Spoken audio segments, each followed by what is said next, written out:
Ayat itu sebenarnya ada hakikat di dalamnya. Siapa saja yang Allah takdirkan memakmurkan masjid, sudah tertulis namanya pada masa azaliyah. Jadi Bapak Ibu ini sudah ditulis namanya. Jam sekian, tanggal sekian, dia duduk di masjid-masjidku. Sudah ditulis Pak semuanya. Semoga nama ini tidak dihapus dari sini. Nama kita sudah ditulis. Cuma dulu itu kan masa azaliyah, yang ditulis ruhnya, bukan tubuh fisiknya.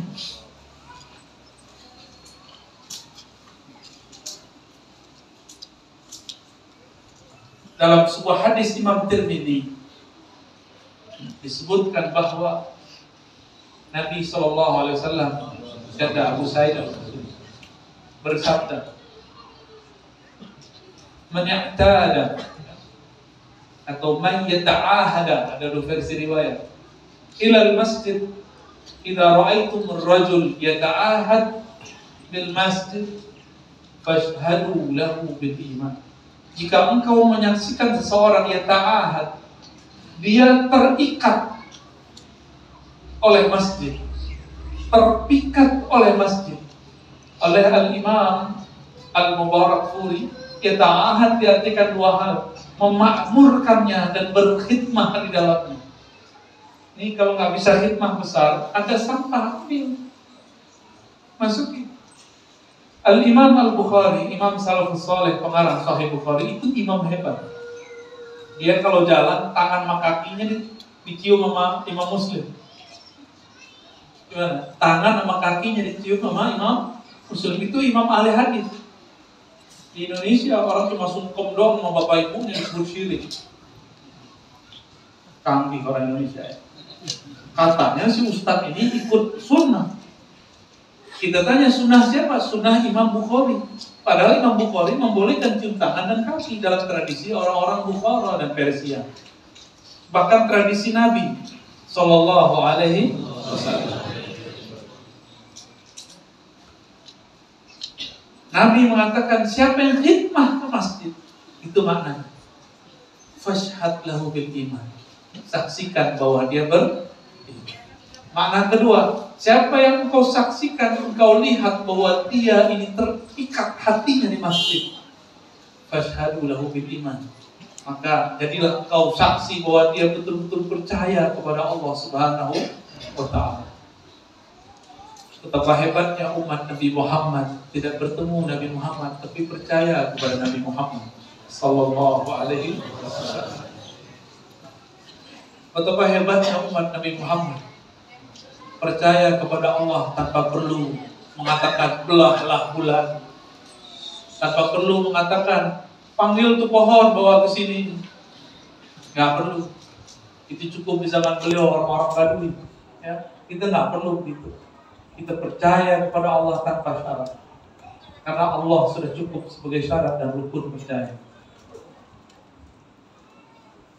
Maka apabila kita sudah menyaksikan ada orang khidmah, ada orang terpikat di masjid, kita pun akan mengatakan dia beriman kepada Allah Subhanahu wa ta'ala. Lalu Nabi bacakan ayat ini, surat At-Taubah ini. Bapak Ibu Saudara sahabat dimulakan Allah, Nabi SAW bangun masjid bukan karena ingin saingan. Nabi pun bangun masjid karena menunggu wahyu dari Allah Subhanahu wa ta'ala. Ketika beliau masuk ke Madinah, disebutkan dalam riwayat Imam Tirmidzi, hadisnya sahih, beliau berjalan bersama sepupu-sepupunya dari kalangan orang-orang Madinah. Dulu masih bernama Yathrib. Disambut oleh orang-orang Madinah. Itulah kalimatnya, marhaban ya Rasulullah, selamat datang wahai Rasulullah. Itu kalamnya. Jadi yang kita baca itu bukan kalam dibuat-buat. Itu seakan-akan kita menghadirkan kembali kisah Rasulullah masuk ke Madinah. Itu maksud beliau. Itu maksud para masyayikh kita. Dan saya sudah sering cerita, ya, mungkin teman-teman sahabat saya sudah sering dengar lewat Thariqat Al-Youtubiyah. pengikut ya. Musyidnya banyak di situ. Mulai dari bersakat sampai tidak bersakat. Nabi SAW marra bi hajarin wala syajarin, tidaklah melewati suatu batu ataupun gunung illa kecuali sallama alaih, itu batu yang keras, itu pohon yang tidak punya akal, yusallim alaih, mengucapkan salam kepada baginda Nabi Muhammad SAW. Maka kita malu kepada Rasulullah. Itu pohon nggak punya akal, batu nggak punya fisik seperti kita, masih mau mengucapkan salam kepada Rasulullah Sallallahu Alaihi Wasallam. Betapa kerasnya hati ini, betapa bodohnya kita, betapa lalainya kita. Punya akal, punya gelar, punya ilmu, punya pekerjaan, punya fisik, punya hati, tapi tidak mengucapkan salam kepada Rasulullah Sallallahu Alaihi Wasallam. Malah mempertanyakan khurafat tuh yang meyakini Rasulullah hadir lagi majelis. Ya salah. Yang mengatakan hadir itu kan Rasulullah, bukan kita, bukan Habib Umar, bukan Habib Ali, bukan Habib Fulan, bukan. Yang mengatakan hadir menjawab saat orang bersolawat itu Rasulullah Sallallahu Alaihi Wasallam. Apa kata beliau? Ma min ahadin, tidaklah ada seorang kamu yusallim alayya, mengucapkan salam kepada illa raddallahu alayya ruhi, kecuali Allah kembalikan ruhku. Bahasa kitanya Allah hadirkan rohku. Hatta arudda alaihi salam, sehingga aku membalas salam-salamnya. Bertanyalah anak pintar, anak cerdas di Palembang, Buya, Rasul kan satu, yang mengucapkan salam malam ini aja udah berapa ini? Berapa orang yang hadir dapat ini? Nggak sempat hitung. Kita bukan robot ya. Gimana cara balasnya? Itulah dijawab dengan syair yang antum baca tadi. Qala al-badru alaihi. Kita juga baca tadi, dibaca tadi anta syamsun anta badru. Matahari mengeluarkan pancaran sekali. Kenal semuanya. Benar nggak? Apakah berkurang matahari dengan banyaknya orang yang mendapatkan cahaya matahari? Paham maksudnya? Itulah makna anta syamsun. Wahai Rasulullah, engkaulah sang pelita matahari, sang surya, yang cahayamu sekali menyembur, sekali keluar, dapat memenuhi semua hajat orang yang berhajat. Jadi nggak usah suuzon, berprasangka Nabi nggak bisa jawab.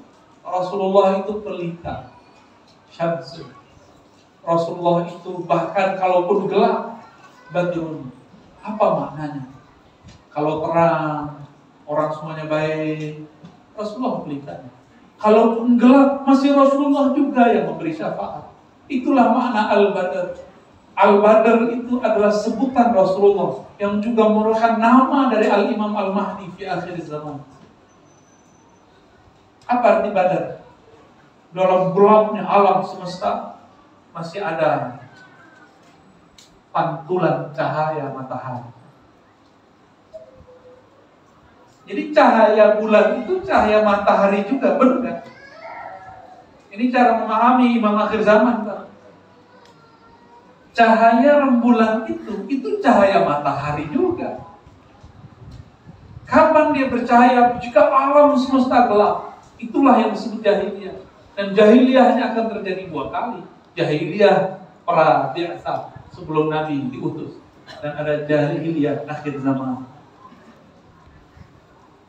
Jahiliyah akhir zaman itu udah berkopiah, udah pakai baju koko, udah pakai sarung, tapi nggak mengerti. Udah pakai celana, pakai jingkang,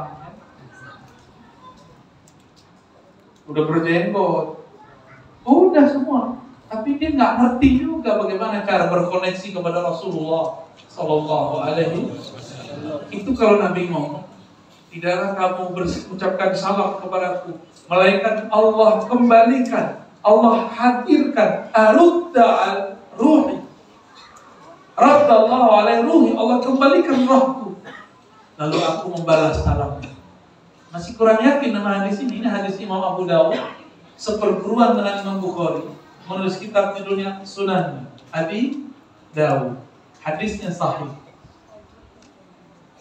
Kalau Nabi ngomong, antum percaya nggak? Kalau antum nggak percaya Habib Umar, boleh, nggak apa-apa.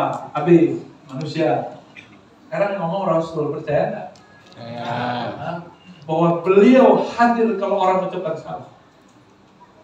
Tapi di kolbu yang tidak gelap, di kolbu yang mau menerima Syamsun dan Badrun, kolbu yang tidak menutup kolbunya dari cahaya pelita ataupun pantulan pelita al-badar. Maka kalau orang-orang yang kolbunya benar-benar terang, itu disebut nama Rasulullah saat lagi mahal kiamat. Seperti tidak tahan untuk menahan kerinduan kepada Rasulullah Sallallahu Alaihi Wasallam. Bapak Ibu yang dimuliakan Allah. Jadi apa ikhtiar kita untuk memakmurkan masjid? Amalannya tadi, ajarkan ilmu iman di sini. Maka harus ada ajaran tauhid, ahlus sunnah wal jamaah. Ada kalimat yaumul akhir. Berarti di situ ada ilmu tentang akhir zaman. Harus ada ilmu akhir zaman yang benar, bukan cocok logi. Masih ingat beberapa tahun yang lalu, awal-awal pandemi, kita ditakutkan semua, bukan kita, antum aja ya, antum ditakutkan semua oleh